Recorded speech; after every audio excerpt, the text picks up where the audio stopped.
आज मला चहा आणि ब्रिटानियाची टोस्ट खाण्याची खूप इच्छा होत आहे. अशी इच्छा मी काल संध्याकाळी सचिनजवळ व्यक्त केली होती आणि आज सकाळी उठल्या उठल्या चहा आणि स्पेसिफिकली ब्रिटानियाचे टोस्ट जे आहेत ते माझ्यासमोर हजर होते. याच्यापेक्षा वेगळं आणि छान आयुष्य एका बायकोचं काय असू शकतं. मस्त असा ब्रेकफास्ट झाला. त्याच्यानंतर मुलांना आंघोळ वगैरे घालून त्यांचं आवरून दिलं. माझी पण आंघोळ झाली. सचिन बाहेर चालले होते आणि बाहेर जाताना माझ्यासाठी शेव टोमॅटोची भाजी बनव असे ते सांगून गेले होते. पण येताना मस्त माझी फेवरेट सोयाबीन चिली घेऊन आले. म्हणजे एकाच दिवसातलं माझं दुसरं हे सरप्राईज होतं. त्याच्यानंतर मस्त असं जेवण केलं आणि सध्या तरी घरामध्ये तुझं माझं जमेना आणि तुझ्या वाचून करमेना असा टॉम अँड जेरीचा खेळ चालू आहे.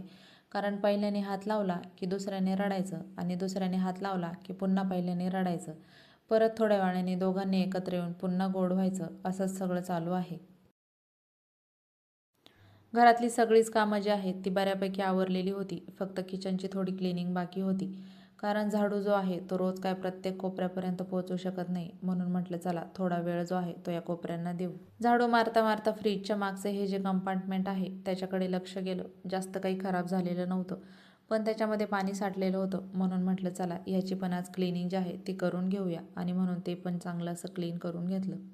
त्याच्यानंतर एक पार्सल आलेलं होतं. ते तुमच्यासोबत शेअर करायचं होतं. आणि असं काही पार्सलचं काम असलं की मुलं एकदा स्कूलला गेलेले असले किंवा झोपलेले असले तेव्हा ते तुमच्यासोबत शेअर करता येतं. फ्लिपकार्टवरून हे क्लोथ ऑर्गनायझर जे आहे ते मी मागवले होते. कलर पण खूप छान आहे. शिवाय त्यांची क्वालिटीसुद्धा जबरदस्त आहे. फक्त 465 रुपयांना 3 असे हे मला फ्लिपकार्टवरून मिळालेले आहेत. आणि फोल्डेबल असल्यामुळे तुम्हाला पाहिजे तेव्हा तुम्ही ते यूज करू शकता. आणि गरज नसेल तेव्हा तुम्ही असे फोल्ड करून अगदी कमी जागेत ते ठेवून देऊ शकता. याच्यामध्ये तुम्ही तुमच्या साड्या किंवा मुलांचे बुक्स किंवा मुलांचे खेळणे असं काहीही अगदी इझिली स्टोअर करून ठेवू शकता.